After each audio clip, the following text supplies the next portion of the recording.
Après, ça vient en dessous, là, là.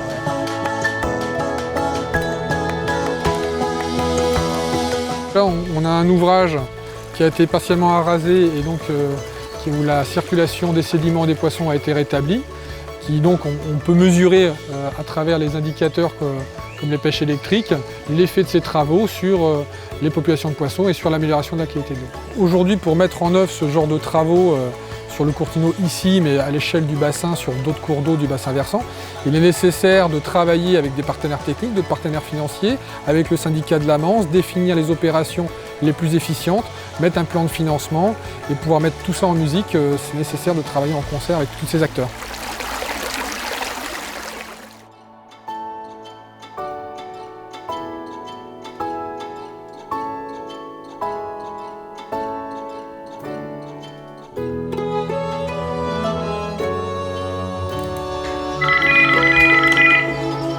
Syndicat de la Manse étendue, bonjour.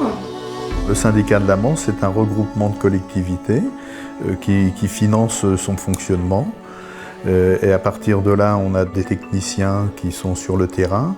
Et notre rôle, c'est de suivre l'évolution du milieu aquatique, de le restaurer s'il y a besoin. C'est un travail de conseil qu'on a auprès des riverains, c'est-à-dire qu'ils vont nous demander de venir, de passer, voir un petit peu qu'est-ce qu'il faut faire ou pas sur le bord de la rivière, s'ils ont le droit de couper ou non. Et donc nous après, en fait, soit eux le font par eux-mêmes quand ils peuvent le faire, soit après ils peuvent demander une entreprise qui vient sur place.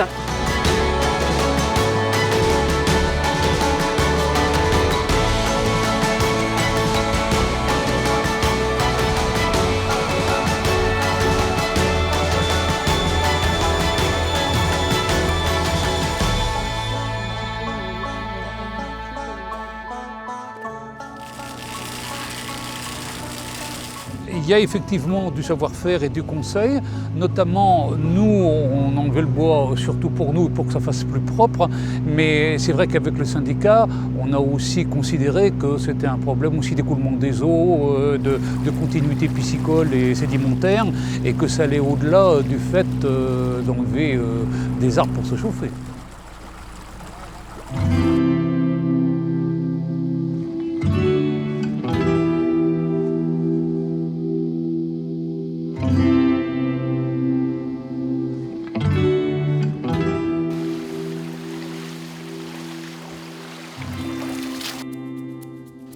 Là, on est sur la commune d'Avon-les-Roches et des travaux viennent d'être réalisés pour améliorer la qualité de l'eau, les crues et aussi la biodiversité.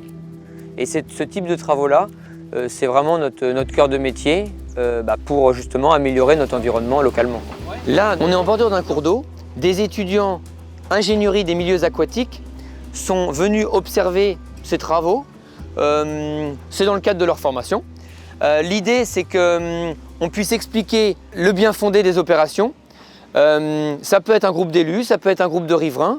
Ça fait partie de la communication globale menée par le syndicat de la Manse. Et cette communication, elle comprend aussi des bulletins, des chantiers participatifs, des réunions publiques par exemple.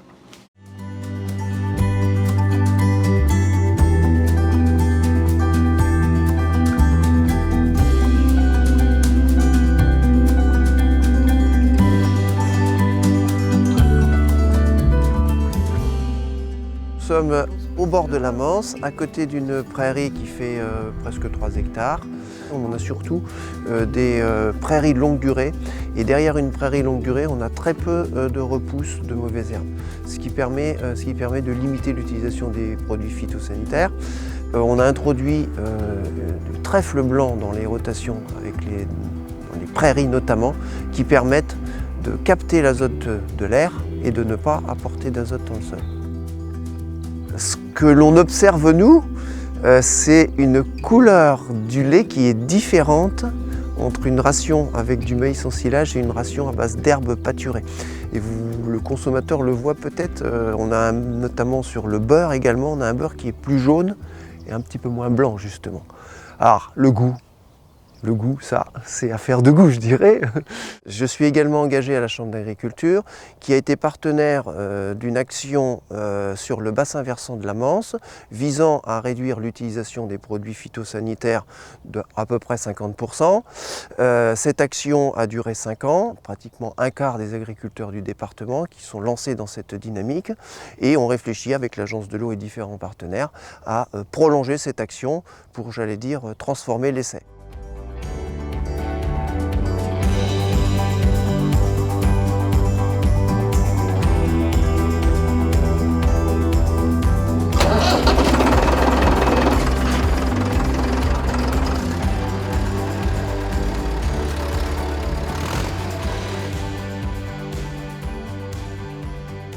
L'agriculture conventionnelle, quand je traitais, il y a des fois j'avais des maux de tête le soir, et c'est pour ça que j'ai pris conscience que il fallait que j'arrête le conventionnel. Mais je suis très heureux aujourd'hui d'avoir changé, d'avoir pris la direction de la bio. Voici un cas concret de la transition d'une parcelle en bio, suivie d'agroforesterie. L'intérêt de l'agroforesterie, c'est de mêler l'arbre avec les cultures en même temps, qui nous apporte un bénéfice pas négligeable, puis c'est une passion aussi, et surtout après, peut-être vendre aux consommateurs et vendre quelque chose de bon, de très bon. Et puis peut-être léguer à nos enfants une terre propre, au sens large du mot, quoi.